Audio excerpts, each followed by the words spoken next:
So we gonna react to something that is low-key one of my most popular vids. It was videos that scare Latin Americans. I saw a comment that said I should react to the second one. I know it's been mad months since I reacted to the last one. So we gonna pop into this one fresh. It's a second compilation. It was uploaded 2 months ago. Videos about back to drawing board. Alright, let's get into it.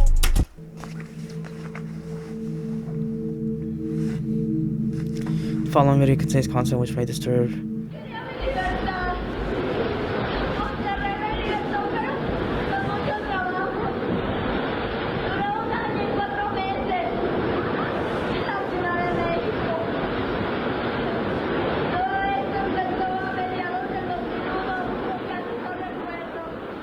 What the fuck? Yo, that's already scary. On August 4th, 2009, a distressed woman named Gabriela Rico Jimenez, appearing distressed with Damn, that's the most Mexican name I've ever heard in my life. Let's hear that one more time. 2009, a distressed woman named Gabriela Rico Jimenez, appearing distressed with a torn shirt, arrived at the Fiesta Inn luxury hotel in Monterrey, Mexico. She began shouting frantically, drawing a crowd, and local news outlets quickly started filming her outburst. In her rant, Gabriela accused various politicians and wealthy businessmen of heinous crimes, claiming that in 2001 she had been imprisoned by powerful individuals. She further alleged that Carlos Slim Domet, the Mexican billionaire, was responsible for the death of Juan Camilo Mourinho, a prominent Mexican politician who was leading a government campaign against the cartel. Juan had died a year earlier in a plane crash near Mexico City's financial district, a crash that killed everyone on board, as well as 8 people on the ground. Gabriela stated these claims to the police, who had mocked her and dismissed her accusations.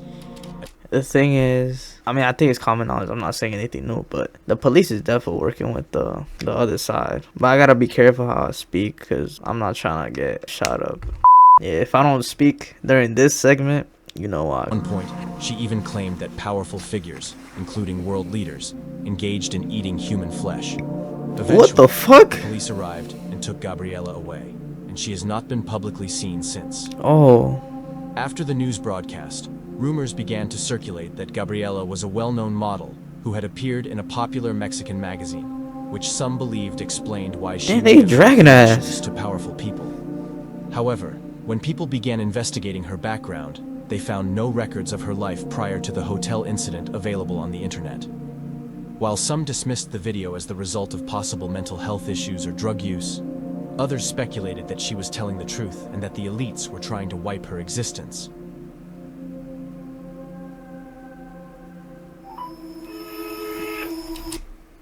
Okay. Okay, fuck that. Nah, that low-key is scary, I ain't gonna lie. Well, rest in peace to her, because there ain't no way she made it out. Okay, this is low-key creepy as fuck.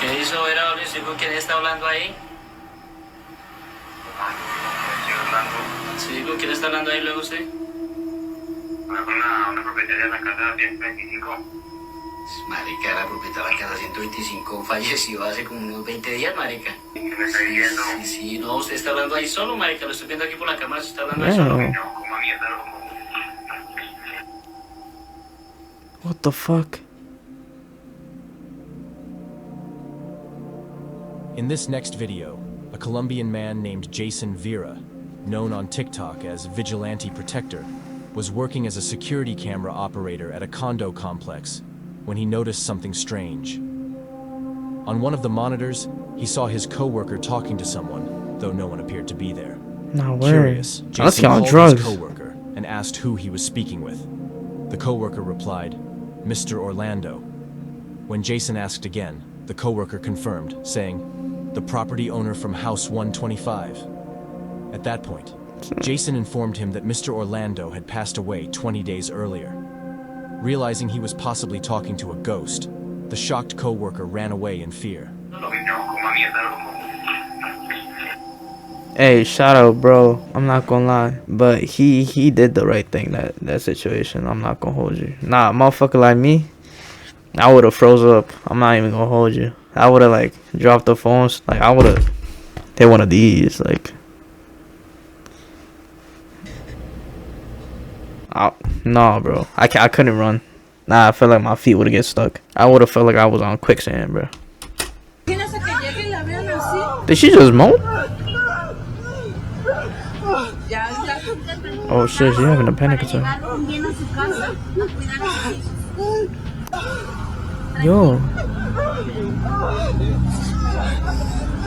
Yo, sit down. What happened?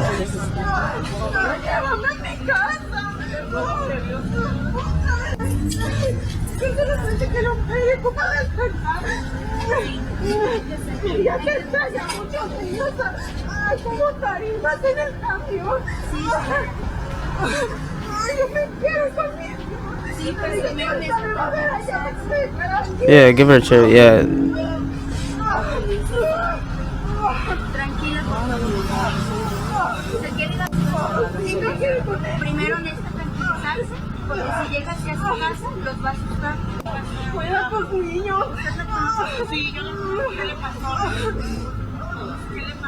What's going on? What the fuck? In 2019, a woman working at a gas station was responsible for filling up incoming cars with fuel. One day, a truck allegedly from the Maseca cornflour brand pulled in, and she went around to the back to access the tank. As she did, she caught a glimpse inside. And what she saw was horrifying. No fucking The truck way. was filled with the bodies of... Oh my fucking She quickly shit. ran away, overcome with terror. Another woman nearby noticed her distress and tried to calm her down so she could go home without alarming her Oh children. my fucking During shit, this, bro. a bystander began recording the woman as she cried and gagged in shock. The video was then posted on Facebook, quickly going viral in Mexico. Since the incident, there have been no confirmed updates about the woman. Rumors quickly circulated that her body was later found dismembered in a suitcase in a vacant parking lot, with a Nah. piece of cardboard bearing a message along the lines of, "This happened to me for seeing what I shouldn't have, and for being a snitch." However, these rumors were never confirmed. Bro, that shit. Nah, that actually low-key fucked me up, bro. I'm not even gonna hold you. Bro, I hope she's okay, bro. Nah, I'm not even gonna lie. Like, that shit actually hurt my soul. Like, I ain't even gonna hold you. Nah, killing kids is crazy. I'm not gonna hold you. Bro, I pray she's okay, bro. Okay. Well, we got the local crackhead here. Venha a nós o vosso reino, seja feita a vossa vontade, assim na terra como no céu. O pão nosso cada dia nos dai hoje. Perdoa as nossas ofensas, como nós perdoamos aos nossos pecadores. Não nos deixei cair em tentação, mas livrai do mal. Amém. Você não é poderoso. Você não é poderoso. Oh, fuck no. Oh, he's possessed. Oh, shit. Oh, fuck. It just hit me.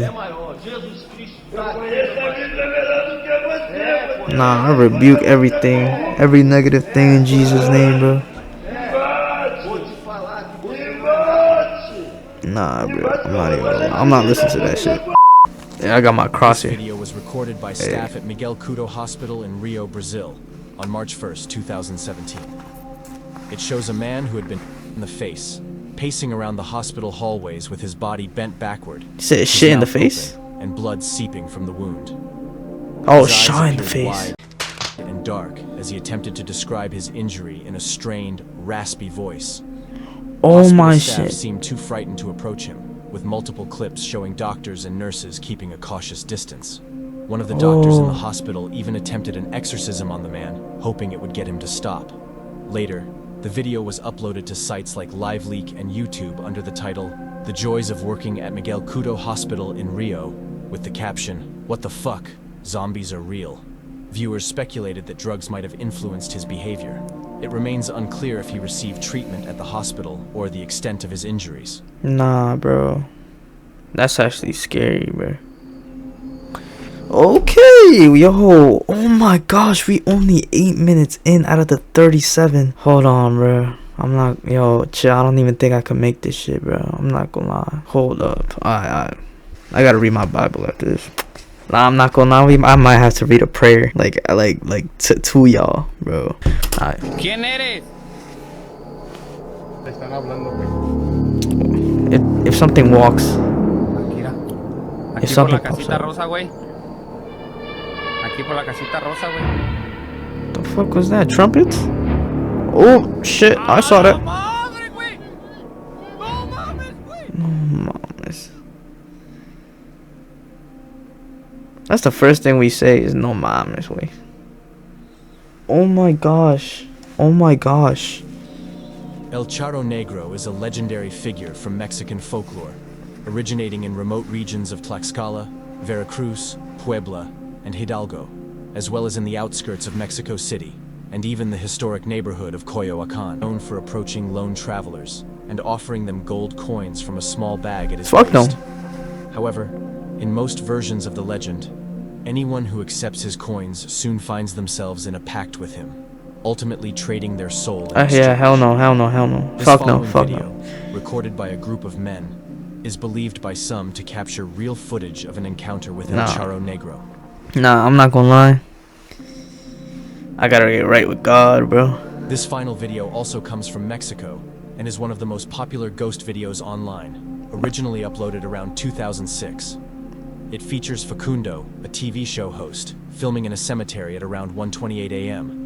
when he hears the sound of a young girl crying and calling for her mother. Facundo spots the girl in the distance and zooms in on her.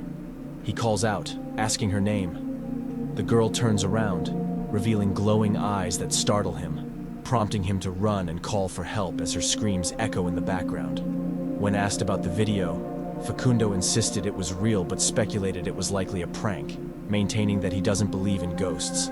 Despite this, nearly 2 decades later, the video still manages to scare viewers who come across it. That shit gonna scare me. Shit.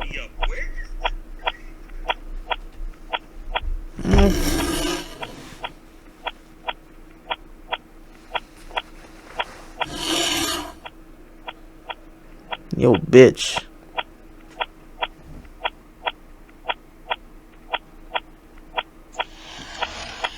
Yo, bitch. What the fuck am I looking at?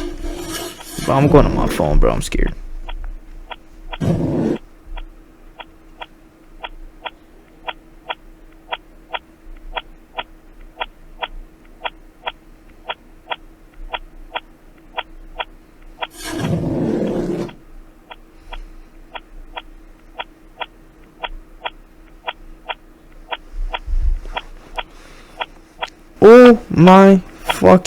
Oh my fucking shit. Oh my fucking shit. Oh my fucking shit. Mario Lara, a man from Mexico, decided to open a party supply store where piñatas quickly became the most popular items. Around 2020, he began selling a particular piñata of a girl he named Moana. Shortly after, Mario started experiencing strange occurrences in the store, and even workers being dragged by a ghost.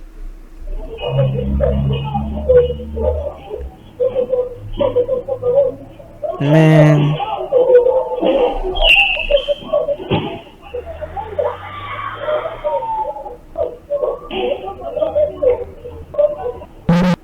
Bitch.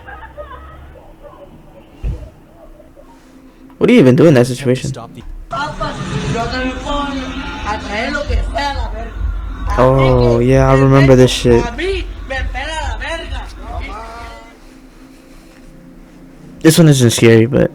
Juan Luis Lagunas Rosales, a native of Sinaloa, Mexico, a region infamous as a hub for cartels and home to the notorious drug lord El Chapo. After Juan dropped out of high school at the age of 15, he moved to the city of Culiacan, where he worked at a car wash. On the side, he began uploading videos under the alias El Pirata de Culiacan, which translates to the Pirate of Culiacan, where he showcased himself binge drinking and using hard drugs. These videos quickly gained attention, leading to invitations to promotional parties and appearances in music videos. However, this newfound fame pushed him deeper into a life of excessive alcohol consumption. He frequently posted videos on social media, chugging beer and whiskey, often drinking to the point of passing out. To avoid having his accounts deleted for underage drinking, he drew a beard on his face and got tattoos of pirates and tigers on his arms to appear older. By the time he was 17, Juan had amassed over 1 million followers on Facebook and 300,000 on Instagram. In one video, seemingly intoxicated, he insulted Nemesio Oseguera Cervantes, known as El Mencho, the leader of the Jalisco New Generation cartel, and one of Mexico's most dangerous drug lords. See, that's the reason why I said it in the beginning. Now I'm not trying to like while partying with friends at a say bar in nothing Jalisco, wrong. a group of armed men stormed in and opened fire on Juan, shooting him 15 to 18 times and killing him instantly. Photos and videos of his lifeless body and the aftermath quickly surfaced online, going viral and cementing his tragic and controversial legacy. Damn, I didn't even know his fucking shit was on the internet.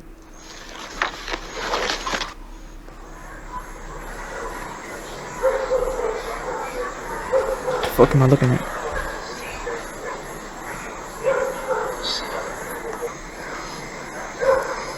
Okay. We out. No daughters in between is cursed to transform into a werewolf, or lobisón, on Tuesdays and Fridays, particularly during the night of a full moon. This painful transformation turns the individual into a wolf-like creature that roams the countryside, Oh, it's a feeding wolf. on carrion, excrement, or small animals.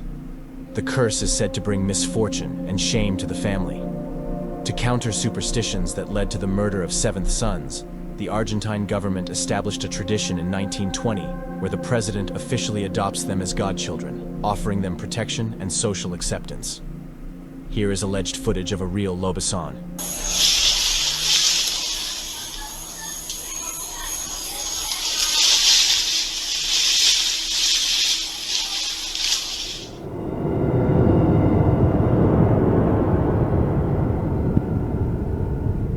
Looks more like a pig. Bueno, pues aquí estamos trabajando. Acabamos de ir a enterrar al chavo este que se ahorcó ayer. Y vamos a echarnos unas pinches cheves. Ok. Pobre güey. Drogadicto de su... ¡Ay, hijo de su puta madre! Pasó algo para acá, güey, para la puerta. Neta, sin mamar. Man, that's fake. Ah, cabrón. No, cabroneta, pasó un cabrón. No, sí pasó un cabrón, güey. Lo acabo de ver ahí. ¡Ay, su puta madre! ¡Ay, corre! No mames, pinche güey, On November 30th, That's fake. 2010, a man named Walter Castrom uploaded a video titled Fantasma en Funeraria, which translates to Ghost in the Funeral Home. The video's description, when translated, reads, "A ghost appeared in the funeral home where we work. The footage features two men working at a funeral home in Mexico. They had just finished burying a man who had taken his own life and were celebrating with a few beers. During this moment, a figure appears to run across a window, catching the cameraman's attention. Curious and unnerved, they decide to investigate. While searching, they notice something else, but the area is too dark for the camera to clearly capture what it was. Spooked by the experience, the two men retreat to the room, and the video ends abruptly. Walter never provided any updates about the incident, and he hasn't uploaded a video to YouTube in over 14 years, leaving the mystery of what they saw that night unsolved. Damn, I wonder if he's alive.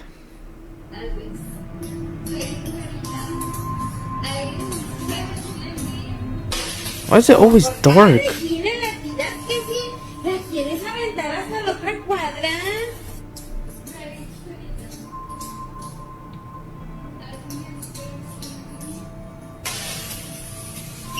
Why are they recording? What the fuck are they playing?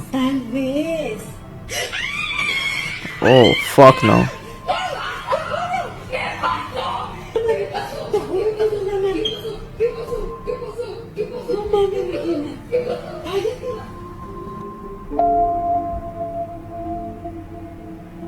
Yeah, I saw that shit. I'm not fucking with that. I ain't fucking with that.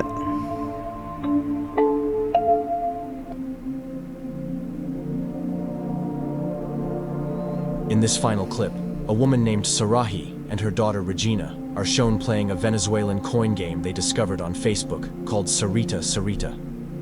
This ritualistic game, also popular in other Latin American countries like Colombia and Mexico, is believed to summon the spirit of an indigenous woman who, according to legend, sold her soul to the devil in exchange for the ability to see everything.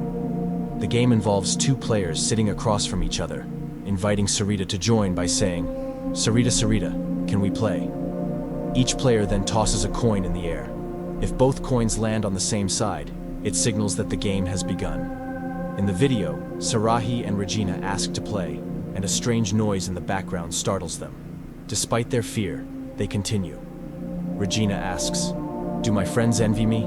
And they toss their coins again. Suddenly, a hand emerges from the darkness behind Regina, reaching out over her shoulder.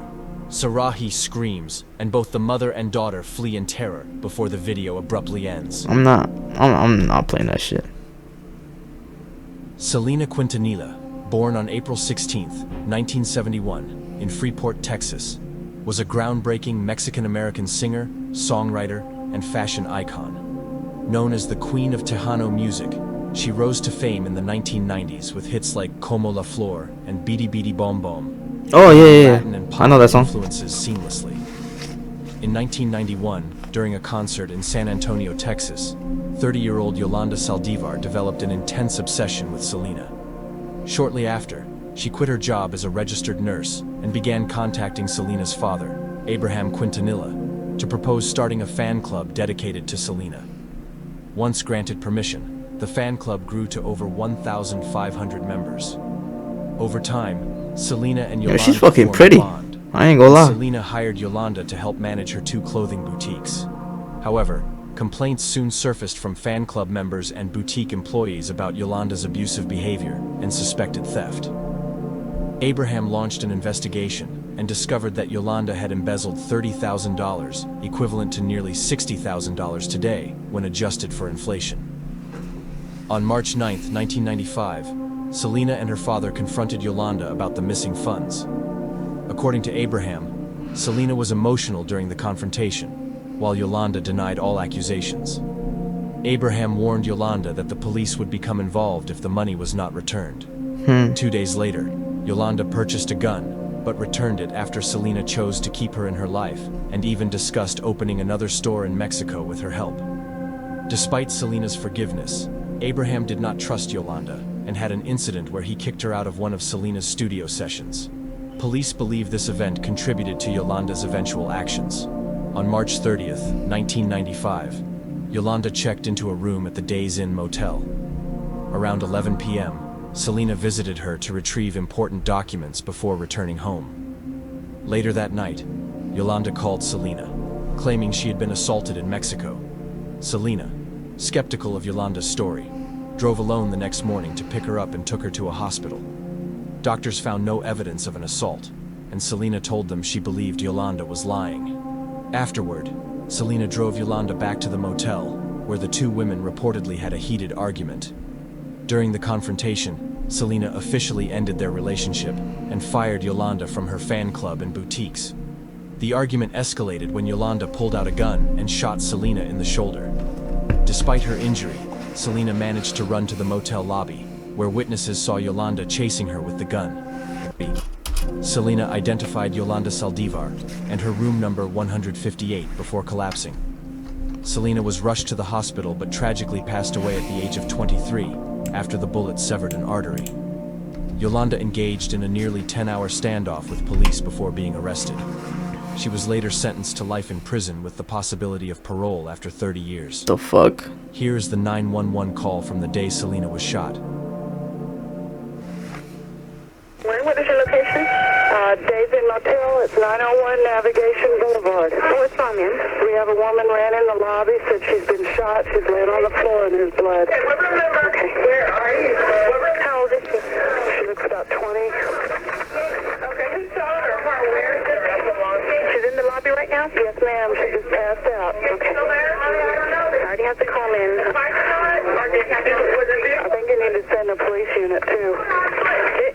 It'll go off for me. Okay. Somebody give some information so we can get the suspect. Okay. You don't know anything else about who might have done it or anything like that? It's another lady. That's all I know. We're trying to find out. Annette. Okay. And this lady's about 40 years old? 20. Okay.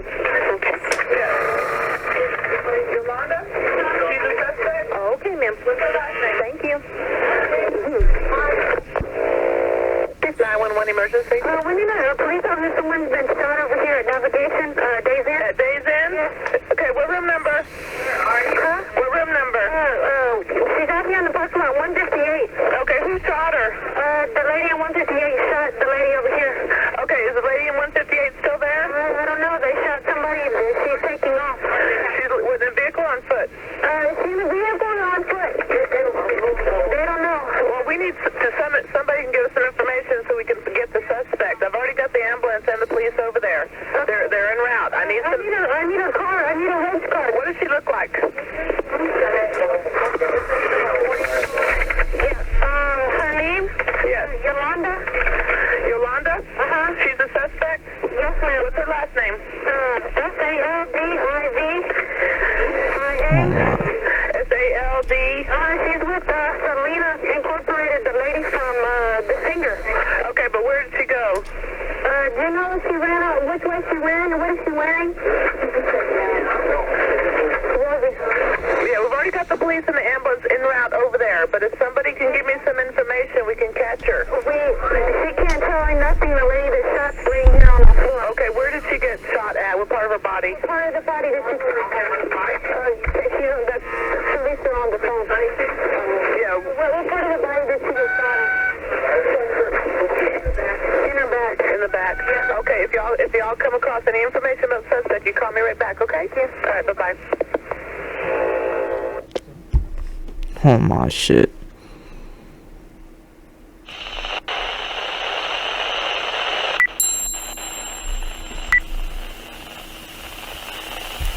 Centro de Investigación. Sí. Aliens?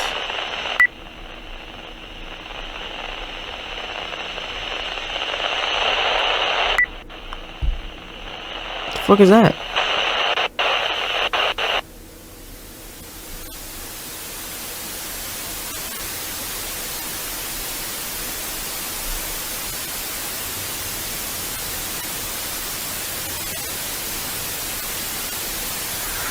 Hola Dexter. El día de hoy te haré unas preguntas, ¿sí?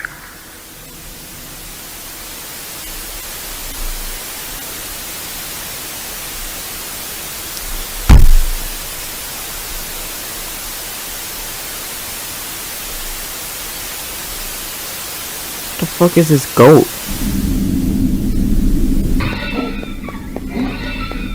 This looks like analog shit.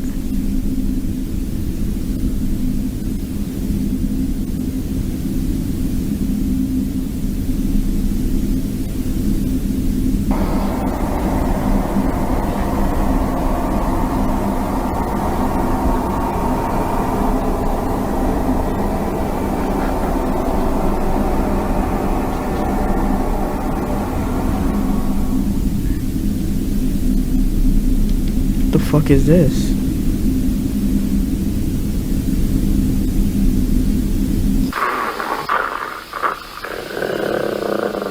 Am I on the right video? Yeah.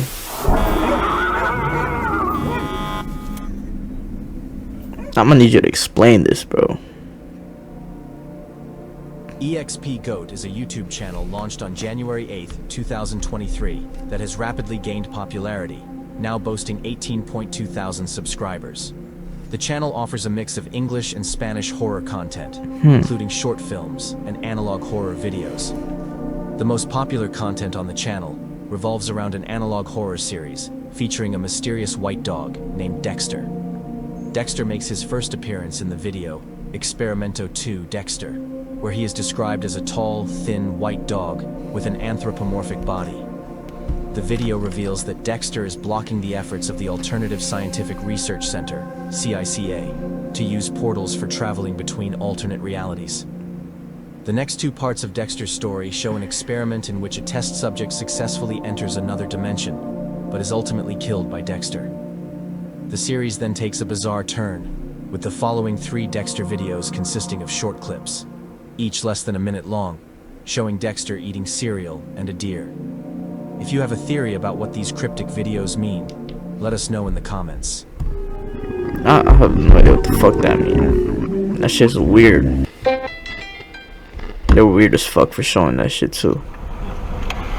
Oh, I seen this shit. What the fuck? I seen this shit. Nah, I think I seen it on Twitter. Go, no, please, what? Please. Please, what? Please, what? No, Espanol, please. We're just...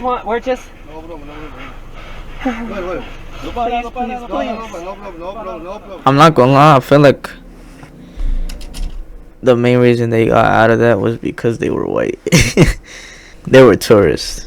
They got lucky with that shit. Watchers. Aaron Pesant and Logan set out on a road trip from their home in Indiana to Cancun, Mexico. While driving down a remote back road in Mexico, they decided to slow down to look for birds and snap a few photos. Birds? Suddenly, oh yeah, that's some white people a shit. pickup truck sped past them and came to an abrupt stop in front of their car. A group of armed cartel members jumped out of the truck and aimed their weapons at the two men. In the footage, you can see the fear on Aaron and Logan's faces. Fortunately for them, the cartel members quickly realized the pair were American tourists and assured them they were not in danger. One of the men, who introduced himself as Felipe, even warned them not to travel further down the road before letting them go. The video was later uploaded online, quickly going viral and sparking widespread discussions about the dangers of traveling on back roads in Mexico. Nah, but I don't know how true this is, but I heard that it wasn't cartel members, that it was like people that were like they form a group around their city to make sure that they're safe. They're basically like like a watch community, a watchdog community. I don't know how to do it. I don't know how to say it. Something like that. But they're not the cartels. What the fuck?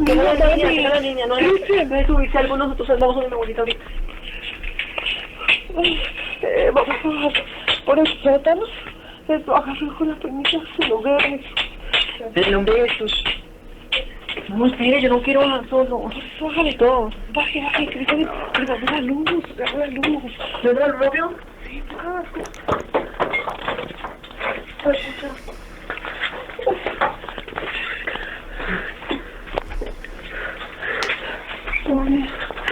Mami, está hacia allá, mire.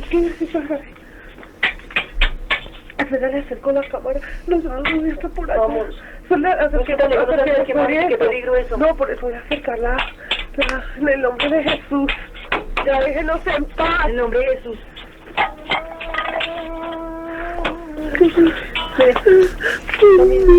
Vamos a hacer arriba. Cristo, Cordero de Dios. ¿Qué es eso?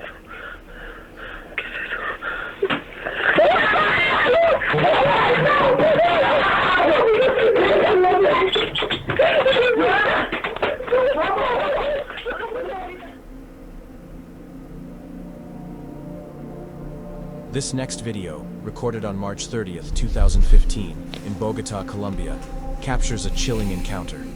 In the footage, a terrified mother is seen waking up her children after hearing what she believes to be the cries of a witch coming from their basement.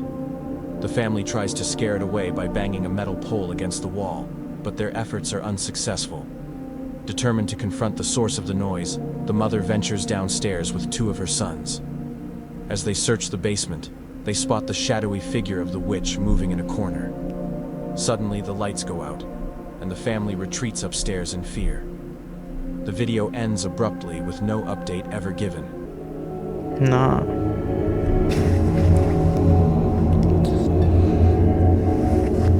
"2006? Shit."